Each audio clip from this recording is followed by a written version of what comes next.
어떤 일들이 있었을까요? 영상으로 떠나는 라떼뉴스 여행. 영상실로 오늘 안녕하세요. 아나운서 조진영. 아나운서 조혜진입니다.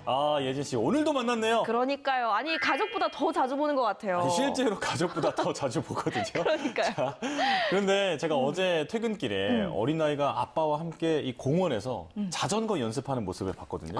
오 예뻤겠다. 뭔가 그 공원의 햇살, 그리고 햇살. 이 서툴게 잡고 있는 그 핸들 이런 거 보니까 다 잊고 있었던 줄 알았던 그 저의 어릴 적 모습이 떠오르더라고요. 맞아요. 그럴 때 있죠. 그 과거 속 기억이 뭔가 파노라마처럼 착 펼쳐지는 그 경험이 좀 많이 했던 것 같아요. 그 경험을. 네. 그렇죠. 그래서 나중에 저도 그 예진 씨 얼굴을 보면 오늘 이 방송을 진행했던 순간들이 이제 영화처럼 쫙 이렇게 재생되지 않을까. 그런 의미에서 여러분의 추억 회상에 보탬이 될 과거 여행 이번에도 너무너무 기대가 돼요. 그렇죠. 네. 그럼 과거 속 오늘은 어떤 일들이 있었는지 함께 보시죠.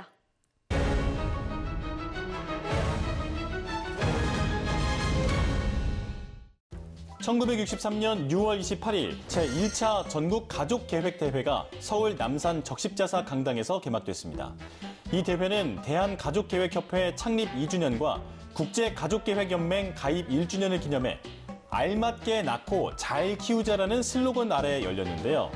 당시 정부는 보건소마다 가족계획 지도원을 배치하고 활발한 가족계획 계몽 운동을 펼쳤습니다. 인구 증가율로는 우리나라가 어느 나라보다도 앞서서 거의 폭발적인 것입니다.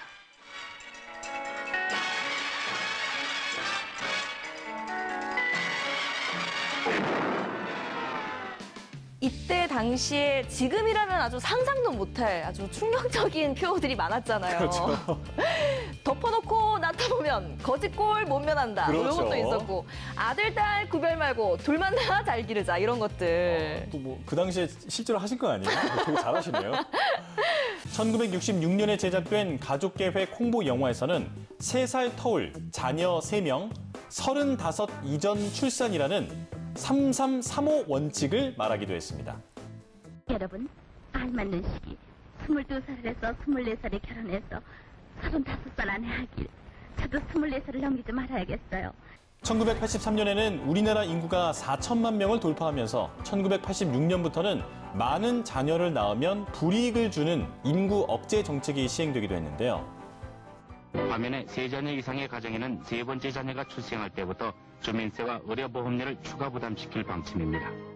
그러나 현재는 심각한 저출산 문제로 각종 다자녀 지원을 강화하는 등 인구 정책은 180도 바뀐 모습을 보이고 있습니다.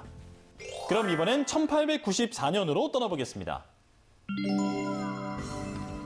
매년 6월 28일은 교통수단인 철도 종사원들의 노고를 위로하기 위해 지정된 철도의 날인데요.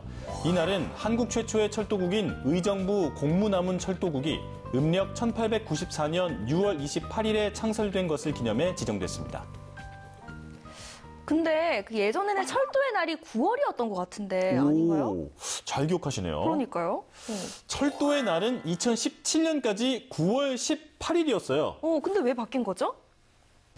원래 철도의 날은 노량진 제물포간 최초로 철도가 개통된 1899년 9월 18일을 기념하기 위해 지정됐지만 일제의 잔재라는 비판에 따라 2018년부터 날짜를 변경해 기념해왔습니다. 한국철도 최초의 열차는 모갈 1호로 1899년 9월 18일에 운행을 시작했는데요. 이후 1945년부터 1974년 8월 14일까지는 운행 구간, 열차 등급 등에 따라 별도의 열차 이름을 부여하게 됐습니다. 그리고 1974년 8월 15일부터는 열차 이름을 일제히 변경해 운행하는 노선과 열차 등급이 같을 경우에 동일한 열차 이름을 부여했는데요. 자, 이 새마을호라는 이름 아주 익숙하잖아요. 네. 이 이름도 이때부터 불리기 시작한 거거든요. 아, 그래요? 개화 문명의 상징이었던 철도는 이제 우리에겐 없어서는 안 될 교통수단으로 자리 잡았습니다. 그럼 이번엔 1950년으로 가보겠습니다. 6.25 전쟁이 발발한 1950년, 당시 전차를 앞세우고 서울 외곽을 압박한 북한군이 이틀 만에 미아리 저지선을 넘자 마음이 다급해진 당시 육군참모총장은 아직 서울에 피난을 가지 못한 민간인과 군인들이 남아있음에도 불구하고 6월 28일 새벽 2시 30분 현장에 남아있던 최창식 대령에게 한강 인도교 폭파를 명했습니다. 그러면 시민들은 그 폭파 소식을 알고 있었어요? 깜깜하게 몰랐어요. 세상에. 당시 서울에 남아있던 시민들이 전쟁의 상황을 가늠할 수 있었던 것은 오직 라디오뿐이었거든요. 네. 한강 인도교 폭파 전까지만 해도 라디오에서는 북한군이 쳐들어오고 있지만 우리 군이 잘 막아내고 있다라는 방송이 나왔거든요. 그래요. 일상생활을 계속하라라는 방송이 계속 흘러나왔기 때문에 우리 시민들은 다 몰랐던 거죠. 폭파 명령이 내려졌는데도 불구하고 야. 뒤늦게 전시 상황을 알아차린 시민들이 피난길에 올랐지만 한강 인도교 폭파를 서두르면서 약 140만여 명이었던 서울 시민 대부분이 고립됐는데요. 뿐만 아니라 다리가 폭발하면서 당시 대교를 건너고 있던 수많은 차량이 파괴되고 또 사람들이 죽거나 부상을 입기도 했습니다. 이후 당시의 전황으로 볼 때 6시간의 여유가 있었음에도 불구하고 조기 폭파로 인명살상은 물론 병력과 물자 수송에 막대한 타격을 입혔다는 비판이 대두됐는데요. 이승만 정권은 같은 해 8월 28일 폭파 책임을 맡았던 공병감인 대령 최창식을 적전비행죄로 체포해 9월 21일 사형을 집행했습니다. 참 상황을 몰랐던 것도 너무 억울한데 미처 빠져나가지 못한 시민들은 코앞에서 벌어진 전쟁에 너무 끔찍하고 놀랐을 것 같아요. 그렇죠. 그리고 이후 재심을 통해서 최창식 대령은 14년 만에 무죄 판결을 받아서 사후 복권되기도 했습니다.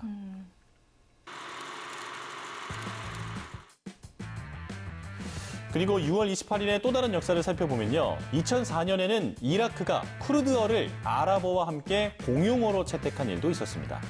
쿠르드어는 처음 듣는 언어인데 어디 언어죠? 이게 중동의 언어거든요. 네. 자, 중동에 있는 쿠르디스탄에서 쓰이는 언어인데요.